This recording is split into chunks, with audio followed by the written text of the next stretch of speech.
Hey guys, मैं हूं आपके साथ सचिन मेवाड़ और हम पढ़ने वाले हैं मेडिएवल हिस्ट्री यानी कि मध्यकालीन भारत के बारे में। हमारा जो टॉपिक चल रहा था वो चल रहा था मुगल वंश। कल हमने मुगल वंश की भारत में स्थापना जानी, बाबर के द्वारा किस प्रकार भारत में मुगल साम्राज्य की नींव डाली जाती है। तो ये सारी बातें हमने कल यानी कि पिछली वीडियो में बताया था। आज हम बाबर के साम्राज्य को आगे लेकर चलते हैं और जानेंगे कि बाबर के द्वारा किस प्रकार और कैसे भारत में मुगल साम्राज्य की नींव को मजबूत किया जाता है। तो चलिए स्टार्ट करते हैं और बाबर की प्रशासनिक व्यवस्था को समझने का प्रयास करते हैं। और आज हम इस वीडियो में ये भी जानेंगे कि पानीपत के प्रथम युद्ध में क्या क्या चीज़ें घटित होती हैं। तो चलिए स्टार्ट करते हैं। देखिए,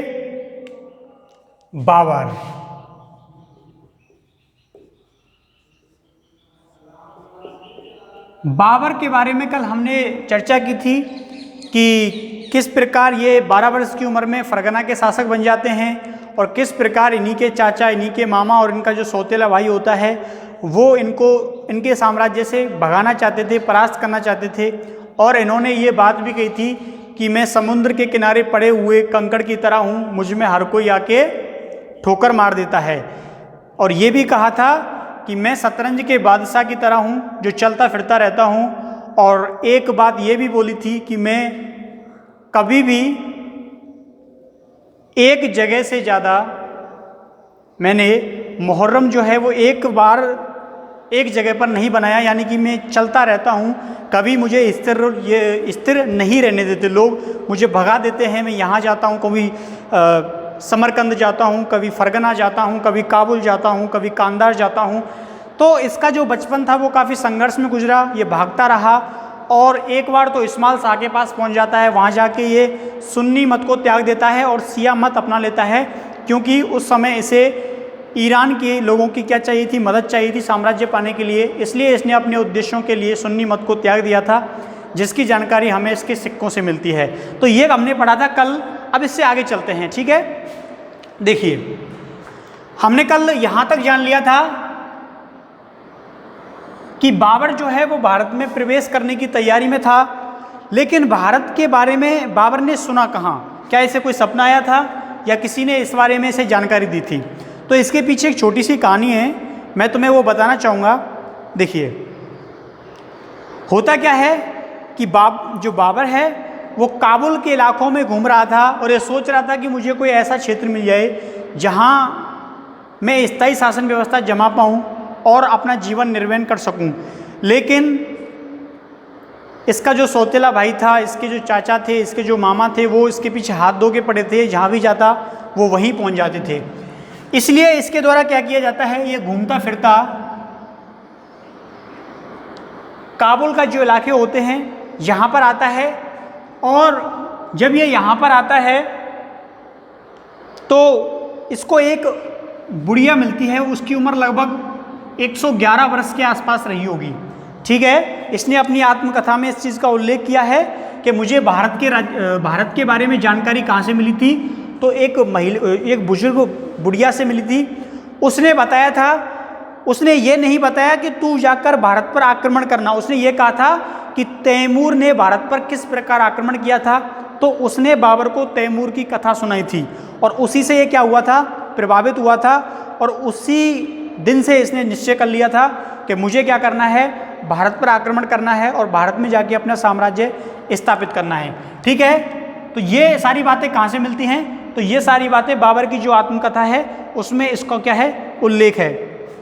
देखिए, तो ये जानकारी मिलती है उसको 111 वर्ष की महिला से, जो दिखकाट गांव में क्या करती थी, रहती थी। ये इसको तैमूर की कहानी सुनाती है और तैमूर की जब उसको बोलता है कि मैं परेशान हो चुका हूँ, मेरे घर वाले ही मेरे पीछे पड़े हैं, मेरे साम्राज्य को छीन लिया गया है, तो तब उसको ये तैमूर की कहानी सुनाती है। देखो तैमूर का कैसा संघर्ष रहा था, उसने भी शुरुआत में ऐसा हुआ। तो ये तैमूर की जो स्टोरी होती है उससे प्रभावित होता है और तब जाके भारत के बारे में सोचता है।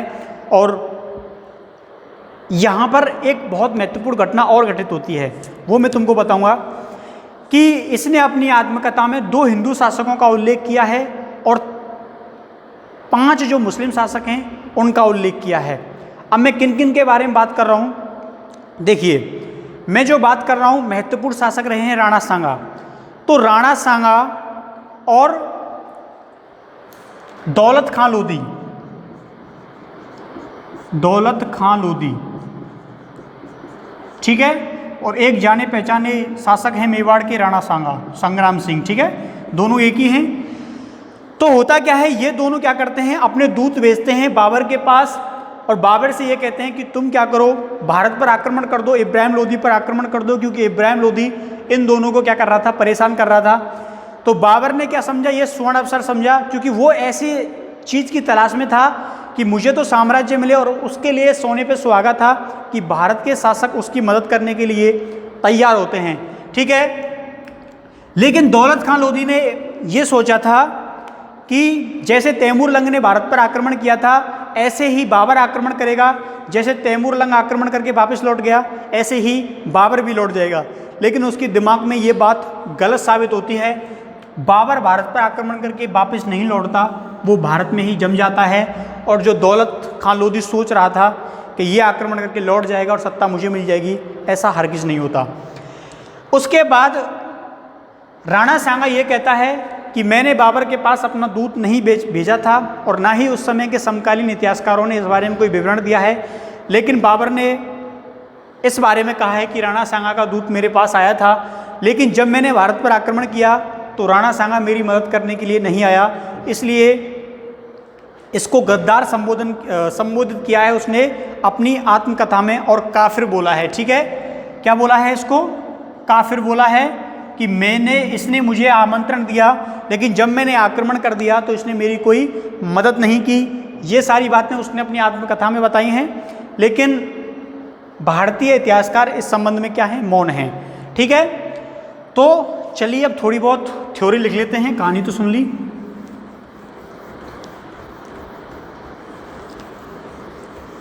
देखिए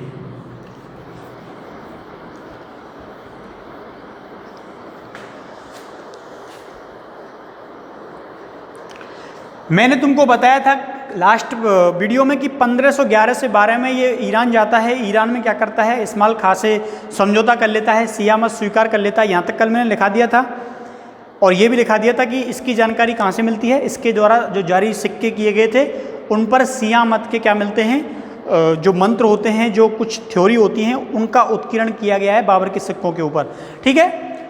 अब देखिए इससे आगे थ्योरी लिखी थोड़ी। लेकिन कुछ समय के बाद ही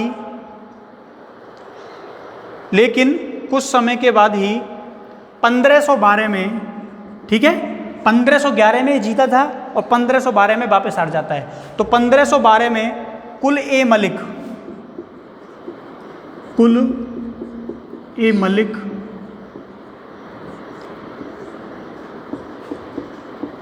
नामक स्थान पर इसे हार का सामना करना पड़ता है, इसे हार का सामना करना पड़ता है, ठीक है। केवल एक साल ही मजा ले पाता है ये जीत का, और 1512 में दोबारा युद्ध हार जाता है। और जब ये युद्ध हार जाता है तो भागकर कहाँ जाता है, तो लिखना है 1512 में कुल ए मलिक नामक स्थान पर इसे हार का सामना करना पड़ा, और इसके पश्चात इसने अपने जीवन में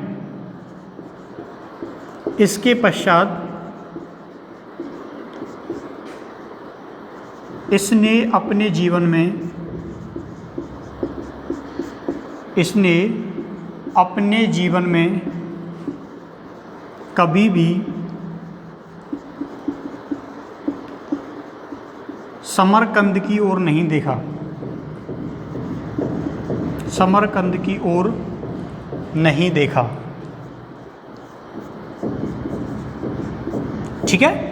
तो समरकंद की ओर ये वापस नहीं जाता। एक बात यहाँ पर सोचने वाली है कि जो इसका सौतेला भाई था वो इसको इतनी बार युद्ध में हरा चुका था कि ये परेशान हो गया था उससे।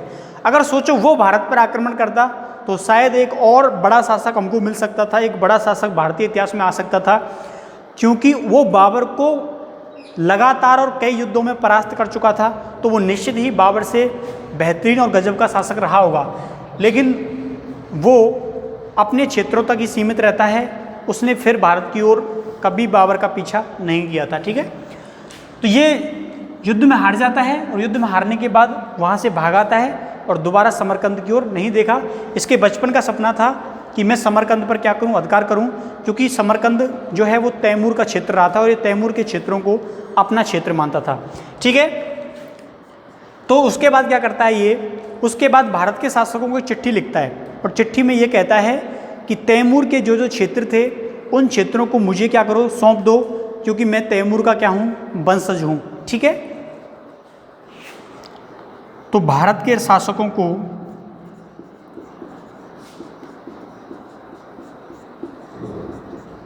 इसके द्वारा पत्र लिखा जाता है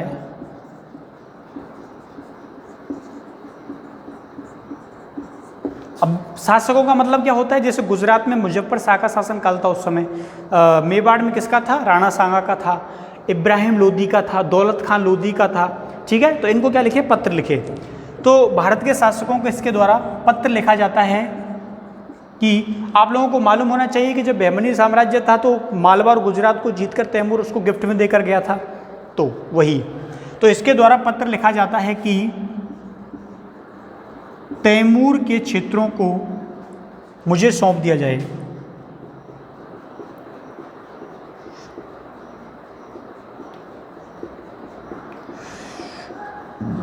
मुझे सौंप दिया जाए। अब आप लोग सोचिए, उन क्षेत्रों पर आक्रमण हुआ था तैमूर का कब, 1398 में, और ये चिट्ठी लिख रहा है कब, 1500 के बाद में। तो इतने साल के बाद कोई दे देगा क्या? आप लोग सोचिए, आपने कोई ज़मीन हड़प ली, ठीक है, कितनी साल पहले, 200 साल पहले, और आपको कोई आए और आपको कहे कि ये मेरी मेरे बाबा की ज़मीन थी, आप मुझे दे दो, आप दे दोगे? नहीं दोगे। ठीक है, तो स्वाभाविक है उस समय के शासकों ने क्या किया, उस चिट्ठी को सीरियस होकर पढ़ा ही नहीं, क्योंकि वो लोग बाबर को भी नहीं जानते थे कि बाबर कौन है, आपस में एक दूसरे को जानते नहीं, पहचानते नहीं। तो उन्होंने सोचा कि कोई सरपिरा होगा, उन्होंने चिट्ठियों पर क्या है, कोई ध्यान नहीं दिया।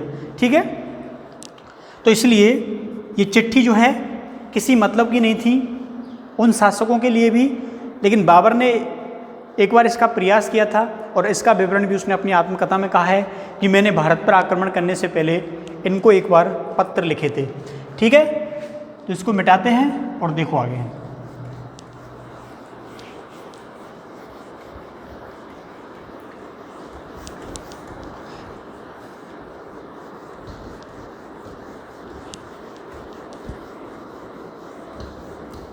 ठीक है, दूसरी महत्वपूर्ण बात है कि बहुत सारी बातें मैं बोलता रहता हूँ, ठीक है, तो वो भी लिख लिया करो। इसका मतलब ये नहीं कि मैं बोर्ड पर जो लिखता हूँ वही लिखोगे तुम, मैं जो बोलता रहता हूँ स्टोरी थ्योरी वो उसको सुना करो ध्यान से, क्योंकि पेपर में ये सारी चीज़ें लिखनी पड़ती हैं और तुम्हारे लिए ज़्यादा बेहतर रहेगा। निबंधात्मक क्वेश्चन 1 मिनट में सॉल्व हो जाएगा। अब देखिए आगे, इसने पत्र लिखे, पत्रों का ना तो भारत के शासकों ने कोई जवाब दिया उस समय और ना ही किसी अन्य ने कोई जवाब दिया, लेकिन उस पत्र के माध्यम से इनको क्या मिल गई, एक लिंक मिल गई। जैसे राणा सांगा ने अपना दूध भेज दिया उसके पास, ठीक है, उनको एड्रेस मिल गया बाबर का। उस पत्र में जो लिखा था उस बात पर उन्होंने ध्यान नहीं दिया, लेकिन उन्होंने सोचा कि चलो भारत पर कोई आक्रमण करने वाला है तो उसका क्या लेते हैं, सपोर्ट लेते हैं, समर्थन लेते हैं। ठीक है, तो लिखना है इसमें क्या, दौलत खां लोदी, दौलत खां लोदी और सांगा ने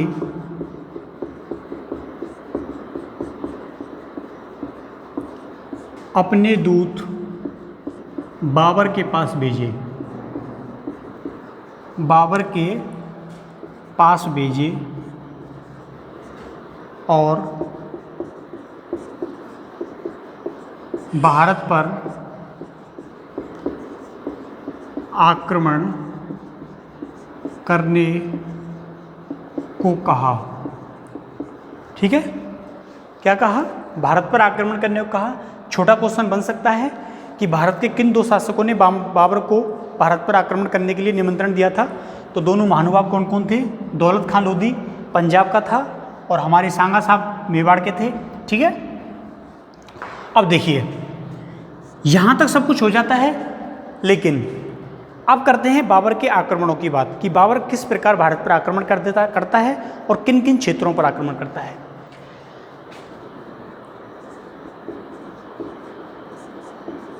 बाबर के द्वारा, ठीक है, क्योंकि बाबर सबसे पहले किसी शासक पर आक्रमण नहीं करता, ये बात तुमको याद रखनी है कि वहाँ से सीधा चला और जाके 2-4 शासकों को मार दिया, नहीं। पहले ये क्या करता है, छोटी छोटी जातियाँ होती हैं जो कबीलों के रूप में पंजाब के आसपास के क्षेत्रों में बसी हुई थी, उन पर आक्रमण करता है। और कौन सी जाति पर आक्रमण होता है, यूसुफजई जाति पर होता है, ठीक है। आपने जो मलाला यूसुफजई का नाम सुना होगा, उसकी जाति होती है, उसी पर बाबर के द्वारा सबसे पहले आक्रमण किया गया था, यूसुफजई जाति पर। ये पॉइंट याद रखना है, ठीक है। तो बाबर के द्वारा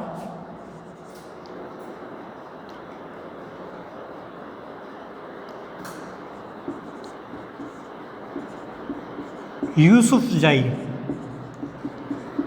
जाति पर सबसे पहले क्या किया गया, आक्रमण किया गया।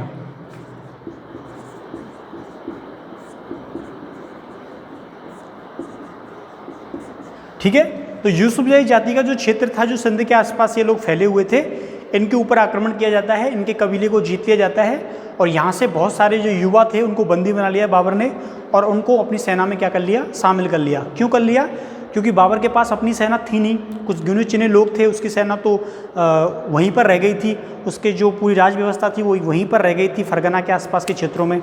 तो उसने एक सेना के निर्माण करने के उद्देश्य से इन क्षेत्रों पर आक्रमण किया और यहाँ से बहुत सारे युवाओं को बंदी बनाया, दास बनाया और उनको बाद में अपनी सेना में क्या कर लिया, शामिल कर लिया। ठीक है, अब देखिए आगे,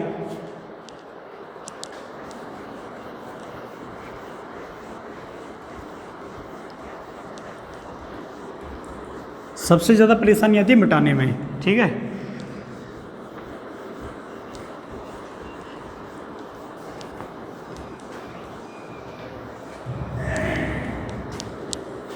चलिए तो देखिए फिर आगे क्या होता है। अब उसके बाद बाबर एक बात बोलता है कि मैं भारत पर आक्रमण क्यों करना चाहता हूँ। तो उसने कुछ बातें बताई हैं, अपने आक्रमण के पीछे की कहानियाँ बताई है कि मेरा क्या उद्देश्य था भारत पर आक्रमण करने का। तो वो सारी बातें आप जान लेना। ठीक है, मैं पॉइंट बताऊंगा और उसके पीछे की स्टोरी बताऊंगा, पॉइंट बोर्ड पर लिखाऊंगा, स्टोरी तुम लिखना। देखो लिखिए, भारत पर आक्रमण करने के पीछे उद्देश्य है। ठीक है, भारत पर आक्रमण करने के पीछे उद्देश्य है। अब देखिए इसने कुछ कारण बताए हैं। पहला कारण बताया है कि मुझे एक ऐसा क्षेत्र चाहिए था कि मैं अपने साम्राज्य का विस्तार कर सकूं। ठीक है, तो आपको पॉइंट डालना है, नए क्षेत्र की तलाश। क्या, नए क्षेत्र की तलाश।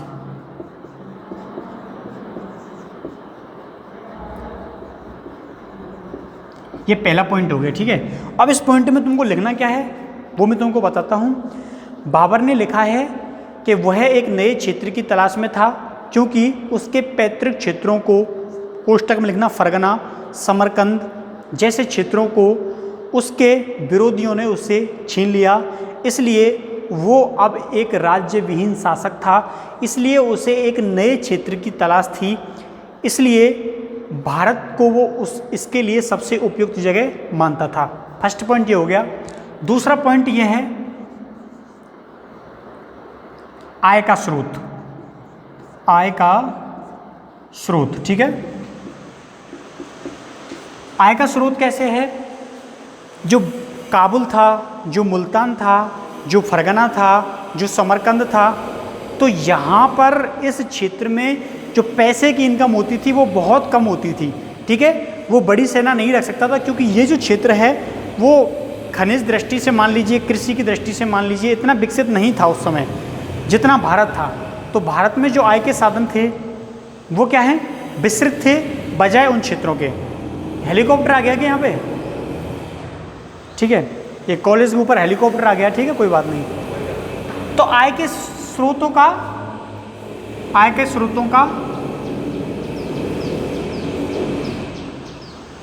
स्रोतों की तलाश।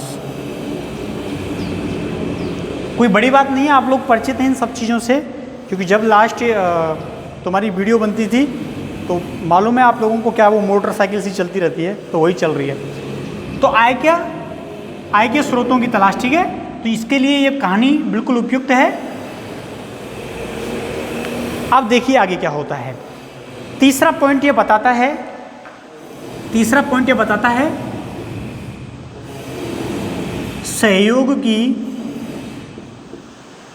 सहयोग की लालसा। मतलब इसने जब भी नाम सुना था भारत का, तभी क्या हुआ, सांगा ने और दौलत ने क्या किया, इसको इनविटेशन भेज दिया, भाई आप भारत पर आक्रमण करो। तो उसने सोचा कि मुझे भारत पर आक्रमण करने में सहयोग भी मिलेगा, तो ये भी इसके पीछे क्या रहती है, एक लालसा रहती है। तो नए क्षेत्र की तलाश, भारत के स्रोतों की तलाश, मतलब आय के स्रोतों की तलाश और सहयोग की क्या, लालसा। ये 3 पॉइंट हो गए ना। तो ये काफ़ी महत्वपूर्ण पॉइंट हैं और इनके पीछे की जो कहानी है वो भी तुमको क्या करनी है, याद करनी है। देखिए जब ये सारी चीज़ें हो जाती हैं तो ये क्या करता है, दिल्ली अपना एक दूत भेजता है, और उस दूत का नाम क्या था, उस दूत का नाम क्या था, जो मुझे याद आएगा तुम्हें बताऊंगा, ठीक है। उसका नाम था मुल्ला मुर्शीद। क्या नाम था, बाबर अपना एक दूत भेजता है भारत, और उस दूत का नाम था मुल्ला मुर्शीद, ठीक है। किसके पास भेजता है ये, इब्राहिम लोदी के पास भेजता है। इब्राहिम लोदी से कहा कि भारत पर आक्रमण करना चाहते हैं, इससे अच्छा होगा आप उसकी क्या कर लो, अधीनता स्वीकार कर लो। तो एक स्वतंत्र शासक को ये बात बुरी लगेगी कि कोई शासक को वो जानता भी नहीं और उसका दूत आकर उसको बोल रहा है आप मेरी अधीनता स्वीकार कर लो। उसने क्या किया, मुल्ला मुर्शीद को बंदी बना लिया और इसको 3rd डिग्री का टॉर्चर दे दिया, ठीक है। मुल्ला मुर्शीद बेवजह क्या हुआ, बंदी बना लिया जाता है। बेचारा संदेश लेके आया था बाबर का, अगर बाबर का संदेश लेके नहीं आता तो बाबर ठोकता, और यहाँ पे इब्राहिम लोदी ने ठोक दिया। अब होता क्या है, बाबर तो पहले से ही क्या कर रहा था, युद्ध की तैयारी कर रहा था। अब उसे बहाना मिल गया कि उसने मेरे दूत को क्या किया, बंदी बना लिया, और फिर होती है आक्रमण की शुरुआत। देखिए क्या होता है,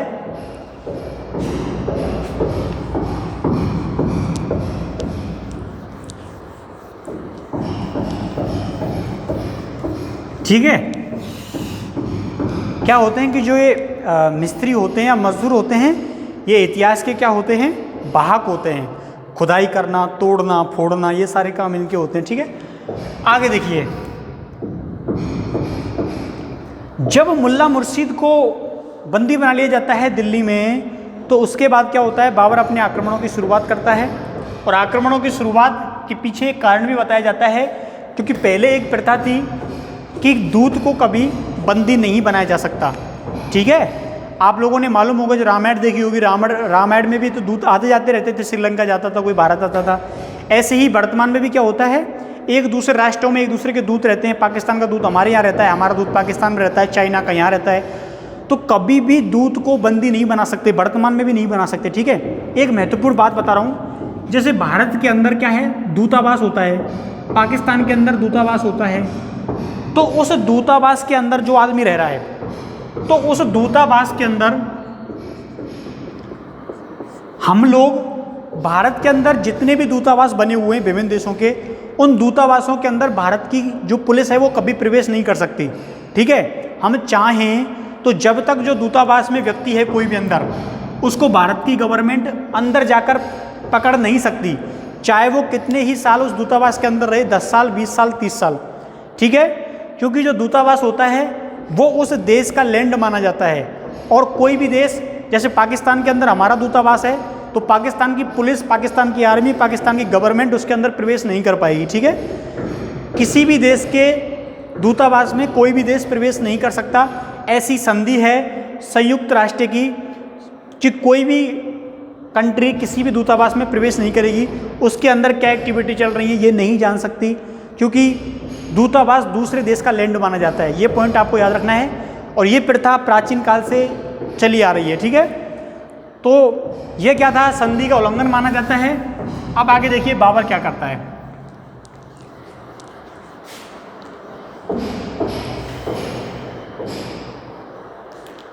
अब देखो, बाबर 1519 में आक्रमण करता है। कहाँ पे आक्रमण करता है, 1519 19 में बाबर के द्वारा 1519 में बाबर के द्वारा बाजौर और भेरा पर आक्रमण किया जाता है। ठीक है, बाजौर और भेरा दो जगह पे आक्रमण होता है, बाजौर पर और भेरा पर। ठीक है, तिथि कब की है? 1519 की है। लेकिन बाबर ने अपनी आत्मकथा में कहा है कि मैंने भारत पर पहला आक्रमण 1505 में किया था। ठीक है, लेकिन आधुनिक इतिहासकार यह मानते हैं कि बाबर ने 1519 में भारत के क्षेत्र पर आक्रमण किया था। तो दोनों ही तिथि आपको याद रखनी है।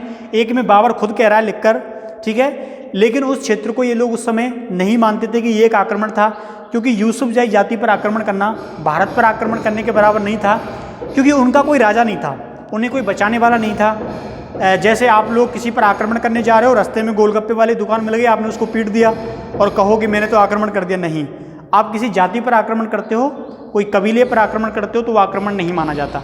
ठीक है, तो सबसे पहले आक्रमण जो वास्तविक आक्रमण माना जाता है वो 1519 में बाबर के द्वारा बाजौर और भेरा पर माना जाता है। इसके बाद देखिए 1519 के आक्रमण के बाद सितंबर 1519 में दूसरा आक्रमण करता है। सितंबर 1519 में इसके द्वारा दूसरा आक्रमण किया गया था, किस पर? पेशावर पर। ठीक है, कहाँ पे आक्रमण किया गया? पेशावर।